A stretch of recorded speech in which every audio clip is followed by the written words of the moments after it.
महोदय सध्या ते अतिशय चिंताजनक आहे.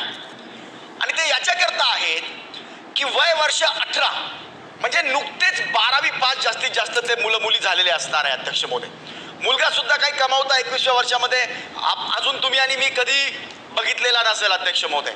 परंतु ते वय, भावनिक सगळं अतिरेक, त्यानंतर समजा डोक्याची अपरिपक्वता, या सगळ्या बाबींमुळे आणि कित्येक जण तर मुलगा 18 वर्ष, मुलगी 18 वर्ष 2 दिवसाची झाली किंवा मुलगा 21 वर्षाचा झाला की ते तयारच असतात आणि लागलीच अध्यक्ष महोदय पळून जातात आणि त्याला गोंडस नाव देतात प्रेमविवाह. प्रेमविवाहाला हरकत नाहीये अध्यक्ष महोदय, हरकत कुणाची असणार नाही, असायला नाही पण पाहिजे. परंतु अध्यक्ष महोदय पळून जाऊन लग्न करणं याला काय प्रेम म्हणतात का? म्हणजे आपल्या आई वडिलांनी आपल्याला इतकं लहानपणापासून प्रेम दिलं, म्हणजे आई वडिलांच्या प्रेमाला लाथ मारायची आणि आपण पळून जाऊन लग्न करायचं. आई वडिलांना समजून सांगितलं पाहिजे की मी प्रेम करतोय, खरं प्रेम आहे माझं. आई वडील चेक करतात अध्यक्ष महोदय. काय चेक करतात? की हा मुलगा बरोबर कमावेल की नाही. मुलगी तर घरातनं जाते, मुलगा तो त्याच्या घरी राहील किंवा आणखी कुठे राहील अध्यक्ष महोदय. परंतु मुलगी घरातनं एकदा निघून गेली की तिला अनंत समस्यांना तोंड द्यावं लागतं. आणि 18 वर्षाचं वयच असं असतं अध्यक्ष महोदय की जे म्हणजे तुम्हाला एकतर सोशल मीडियाचा पण अतिप्रभाव त्याच्यामध्ये निमित्त आहे. नो डाऊट की आई वडिलांच्या पण काही चुका असतील, परंतु अध्यक्ष महोदय आपल्याला काही कायद्याच्या फ्रेम्स बनवावे लागणार आहेत. 18 वर्षाच्या नंतर जर मुला मुलींना लग्न करायचं असेल, लग्न कुणाचंही असो, विवाहाची नोंदणी सरकारकडे केल्यानंतरच लग्न त्यांनी केलं पाहिजे अध्यक्ष महोदय.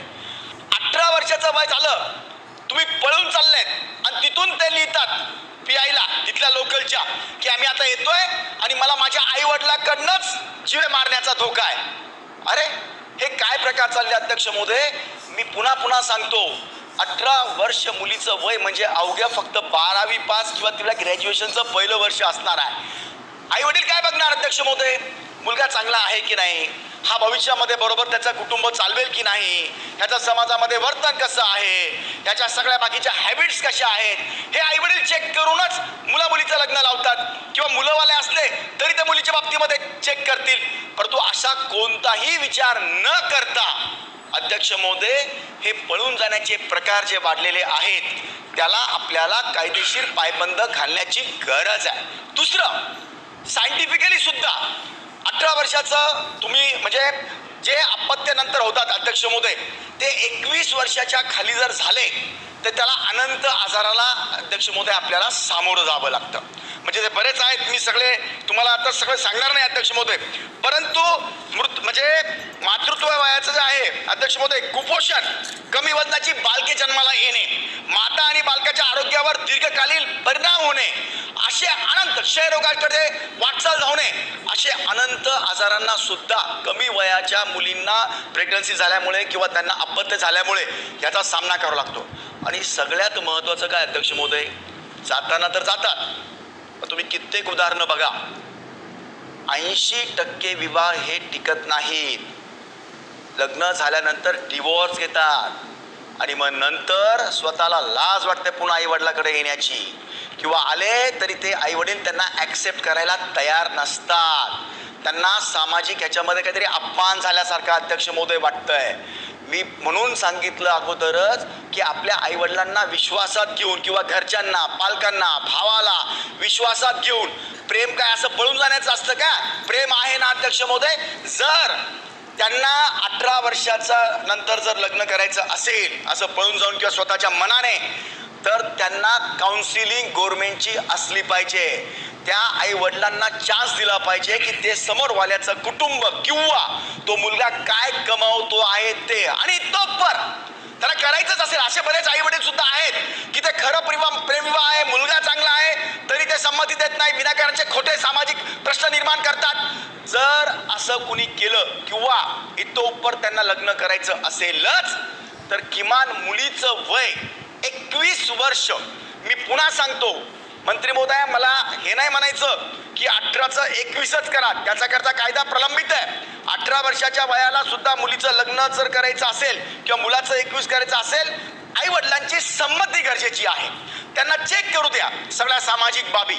आणि इतोपर समजा आई वडील नाही ऐकत आहे तर 21 वर्षाची मुलगी आणि 24 वर्षाचा मुलगा झाल्यानंतर त्यांनी त्यांच्या मनाप्रमाणे करावं, अशी माझी अध्यक्ष महोदय आपल्याला कळकळीची विनंती आपल्या मार्फत मंत्री महोदयांना आहे. यामध्ये कायद्याचे अनेक बंधने टाकण्याचे अध्यक्ष महोदय गरज आहे. आज समाजामध्ये हे मुलं मुली असे गेल्यामुळे अध्यक्ष महोदय नंतर शासनावर सुद्धा हा लोड येतोय, प्रत्यक्ष अप्रत्यक्ष. कारण नंतर त्यांच्या रोजगाराच्या संध्या बघा, नंतरच्या आरोग्याच्या समस्या बघा, अनंत प्रॉब्लेम ह्या आपल्या शासनाला सुद्धा अध्यक्ष महोदय सहन करावे लागतात. आणि म्हणून माझी विनंती आहे, 2-3 बाबीच्या माझ्या विनंत्या आहेत अध्यक्ष महोदय. नंबर 1, याचं आणखी एक कारण असं आहे की सोशल मीडिया, एक मिनिट राजू अध्यक्ष महोदय, यामध्ये सोशल मीडिया सुद्धा जबाबदार आहे. या निमित्ताने माझी पुन्हा विनंती आहे की 18 वर्षापर्यंत ज्यांना मोबाईल वापरायचा असेल त्यांनी परवानगी घेऊन शिक्षणापुरतं किंवा अशा गोष्टींची त्यांना परवानगी दिली पाहिजे. विनाकारांचं दिवसभर ते स्क्रोल करत असतात अध्यक्ष महोदय, कामाचं ना धामाचं दिवस त्यांचा त्याच्यामध्ये बर्बाद होतो, शिक्षण बरोबर होत नाही आणि मग त्या सोशल मीडियावरनं अशा सगळ्या बाबी सुचतात. म्हणून माझी विनंती आहे, किमान 16 तरी करा. 16 वर्ष वयापर्यंत किंवा 18 वर्ष वयापर्यंत सोशल मीडियाचा वापर जर करायचा असेल तर सरकारची परवानगी आणि तेच ॲप त्यांना द्यावे जे त्यांच्या शिक्षणाकरता ज्या गरजेच्या आहेत त्या परवानग्या शासनाला किंवा त्यांच्या आईवडिलांना वाटतील त्या परवानग्या त्यांनी घेऊन ते केलं पाहिजे. आणखी एक मुद्दा अध्यक्ष महोदय, थोडं मी या निमित्ताने या सभागृहाच्या माध्यमातून आईवडिलांना सुद्धा सांगेल किंवा घरच्यांना सुद्धा सांगेल. झालंय काय अध्यक्ष महोदय, आता सध्या समजा मुला मुलीने सांगितलं की बाबा किंवा पप्पा जे काय असेल किंवा माझ्याबरोबर चला आपण दुकानात जाऊन मला असं असं खरेदी करायचं आहे चला, तर ते काय सांगतात किती पैसे लागणार बेटा, 500 रुपये. हे 700 घे पण मला नेऊ नको. घरात यांना बोलायला वेळ नाही आहे. मुला मुलीबरोबर आई वडिलांचा आता सर्व संबंध अध्यक्ष महोदय त्यांचा जो म्हणजे भावनिक घेणं देणं होतं, चर्चा होत्या, या संपल्या अध्यक्ष महोदय. आणि म्हणून तुम्ही जर बघितलं आता सध्या समजा आता फिरायला एकदा आई वडील आणि मुलं बरोबर जाण्याचं प्रमाण कमी झालंय. गेले जरी तर 4ही वेगवेगळ्या मोबाईल मध्ये लागलेले असतात. 4ही जण, मुलं पण आई वडील पण आपले मोबाईल बघत बघत बसले असतात. आपल्या चर्चा कमी झाल्या, आपसी प्रेम कमी झालंय. प्रेम हे आपल्याला अपेक्षित असतं, ते आई वडिलाचं असो की कोणतंही असो अध्यक्ष महोदय. आणि म्हणून माझी या निमित्ताने आई वडिलांना पण विनंती आहे हात जोडून की आपल्या मुला मुलींना आपण वेळ दिला पाहिजे. किमान 8 दिवसात त्यांच्याबरोबर बाहेर गेलं पाहिजे. दिवसातनं 15 मिनिटं 20 मिनिटं संध्याकाळी सकाळी त्यांच्याशी बोललं पाहिजे. तो काय करतोय ते बघितलं पाहिजे, त्यांचा मोबाईल चेक केला पाहिजे अध्यक्ष महोदय. आज शाळेमध्ये याला आणखी एक कारण आहे अध्यक्ष महोदय, शिक्षणाचा अभाव, शिक्षणाचा प्रचंड अभाव, शिक्षणाचा प्रचंड अभाव. अध्यक्ष महोदय, मी पुन्हा पुन्हा शिक्षणाचं का बोलतोय, दर्जेदार शिक्षण न मिळाल्यामुळे आपली परिपक्वता पूर्ण वाढत नाही आणि मग असल्या बाबी पण सुचतात.